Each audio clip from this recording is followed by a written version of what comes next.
Você falando essa questão de direito procurar, tem um comentário aqui da Silvia Fábio Hars, que fala: boa noite a todos, tenho 2 filhos, uma menina de 3 anos e 9 meses e um menino de 2 anos e 9 meses. Eles não falam, não interagem, têm pouco contato visual, não brincam com brinquedos, só ficam no celular. Aí ela até bota uma carinha aqui: não sei o que fazer, não sei para onde levar. Aí tu pode até, essa pergunta é interessante porque é justamente para dar um direcionamento aí a essas pessoas que estão nessa situação, né? Tinha Silvia, é o nome? Silvia, é. Tinha uma frase no passado que era: cada criança tem seu tempo. Essa é a frase mais condenada hoje, assim. Essa frase deve ter atrapalhado muita criança. Porque é mentira isso. Existe um negócio chamado marcos do desenvolvimento. O que é isso? O menino tem que andar entre 12 e 16 meses. Isso assim, 75% vai andar entre 12 e 13 meses, os outros 25, 14, 15, 16. É mais ou menos a faixa ali. Pô, Cadu, mas se der 2 anos ele não estiver andando, não é porque o tempo dele não... Tá errado. Foi estudado. Todas as crianças que não tem nenhum déficit motor vai andar entre 12 e 16 meses. Se seu filho tiver com 17 e não andou, tá errado. Busque ajuda. Busque. A Silvia tá falando aí algumas características. Sim, é assim, para não ficar em cima do muro, do autismo. Sim. Atraso de fala, não contato nos olhos. Interage, o contato visual, né? Contato visual, não interage. Só fica no celular, não fica no Talvez tenha um brinquedo. hiperfoco do celular. Sim. E se não falam com 4 anos, 2 anos, o menino já devia estar formando 200, já devia ter 200 palavras de vocabulário e formar frases com até 2 palavras. Se tem 4 anos e não fala, se tem 2 anos e meio e não fala, eles podem estar dentro do espectro. É difícil eu falar sem ver a criança, mas podem. O que eu tenho que fazer? Achar um médico. De verdade, não vai ser fácil achar, mas assim, ó. Existe, o doutor Ronaldo Beltrão estava atendendo no Cisan, de graça, assim, na quinta-feira. É difícil de arrumar senha. Existe, se ela tiver, eu não sei se ela tem condições financeiras também, não tô. Se tiver condições financeiras, procura um médico particular. Tem muito bons médicos aqui, doutor. Pode falar os nomes, né? Pode, fica à vontade. Doutor Gustavo Holanda, doutora Vanessa Vanderlinden, doutora Sofia Eichmann, doutor Felipe Poli, Mona Lisa Saito, Mauri Leles, tem tanto, Vanessa Asfura. Tem muito médico bacana que são particulares. Mas assim, se ela quer o meu conselho, puder ir num deles, acho que vale a pena demais, assim, porque o que deve estar consumindo ela é a dúvida se eles são autistas. A primeira luta é o diagnóstico. Sim. Tem mãe que não quer achar o diagnóstico. Ela é de Carpina, respondeu aqui. Ela é de Carpina. Então a gente tá lá, a gente abriu uma unidade lá, né? A gente tem feito muita palestra lá em Carpina justamente para muita mãe que tinha dúvida. Doutor Adson Cordeiro também. Doutor Adson é bom pra caramba. Carpina tem neuropediatra lá também. Particular realmente, mas tem. Enfim, primeira dica, ela tem que achar esse médico. Sem o diagnóstico, a gente tá num país que esse negócio de boa fé. O diagnóstico é quem pode ter. Precisa do diagnóstico. O diagnóstico vai direcionar, o diagnóstico vai dizer quais terapias eles precisam, porque aí começa uma outra briga, realmente, que é como conseguir as terapias. Os direitos. Os direitos, E aí, as terapias. isso aí é direito. É direito. Pelo menos é direito. isso. O Estado tem que prover isso. Por mais que tenha dificuldade, é direito. Não é isso? E tu estás entrando aí numa situação, eu sou professor, trabalho em escola, trabalho em educação infantil, e assim, fato, diagnóstico tem que ser dado pelo neuropediatra. Mas a gente, nosso olho clínico, Não, nosso não dia a dia... necessariamente, Vicente. Não necessariamente. Isso é uma discussão, assim. Diagnóstico pode ser dado por qualquer profissional de saúde. Essa é a verdade, Sim, assim. sim. A grande discussão é que a gente tá num país que médico tem uma força incrível aqui. E não sei se não tô criticando, não. Eu tô comentando, de fato. Eu dar diagnóstico hoje, modéstia à parte, pode me botar meia hora com a criança e eu conversar com a família, observar a criança, eu vou dizer que ela tem todas as características. Sim. Mas muitas vezes o meu diagnóstico não serve para ela ir no plano de saúde, não serve para ela buscar os direitos na justiça, não serve... Para oportunizar os direitos. Porque a justiça entende que tem que vir no médico assistente. Então eu até nem dou laudo, nem dou diagnóstico, porque eu não tenho essa competência, mas também não tem médico.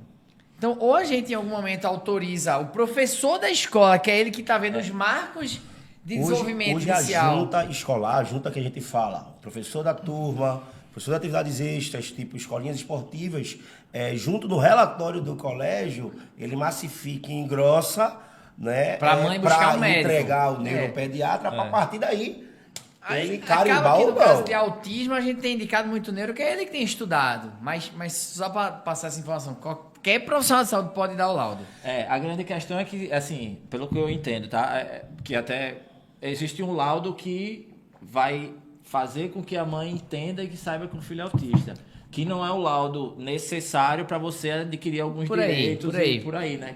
Até para dizer, poxa, eu já começo a tratar diferente, já começo a entender, a buscar conhecimento, né? A gente nem chama de laudo, a gente chama de hipótese diagnóstica. A gente deu esse nome lá. A mãe, cada vez meu filho é autista.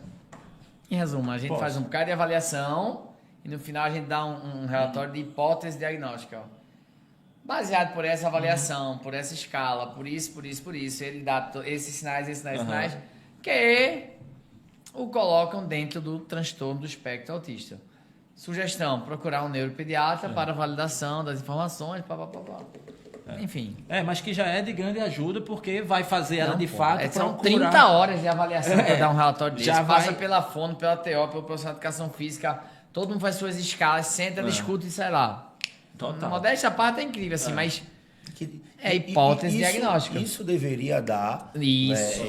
Isso ajudaria, como você traz aí. Tem tão poucos neuropediatras que dão uma situação como essa. Né? Eu acho que deveria. Eu acho que ajudaria, dava celeridade. Sem dúvida. Acho que, vamos lá, o que eu estava até falando, eu trabalho com educação infantil, às vezes um dos maiores dificuldades das crianças que hoje se encontram no espectro é a questão do negacionismo familiar. A família não querer, né, por mais que a idealização do filho, né? Então, ela não quer ver algo muito íntimo e acha que está no normal quando chega no social, porque, fato, a gente quando fala... Nossa vida é relacionamento. E sim, o autista, às vezes, tem essa dificuldade com a relação. Então, ou você trabalha isso de maneira mais antecipada possível, ou ele vai colher depois. Né? Eu tenho um filho de 5 anos, hoje ele tem um transtorno de hiperatividade, TDAH, né? Daquele jeitinho. E, eu trabalho com criança. Então, deu 2, 3 anos, eu digo, opa... Tem alguma coisa. Acredito que não seja autismo, mas essa concentração dele aí, ele tá aqui... vem novidade por aí, quase isso. Se eu brincar, tem uma hiperatividadezinha. Então, ele tá aqui, ele vê o celular, ele pega aqui e quer isso aqui irlandês. Então, opa, calma. Eu sempre disse, se não for nada, tranquilo. Pecar pelo excesso, gente. Pecar pelo excesso não é problema, ainda mais quando você fala de filho. Nós, pais, a gente tem essa mala muito pesada que é o filho.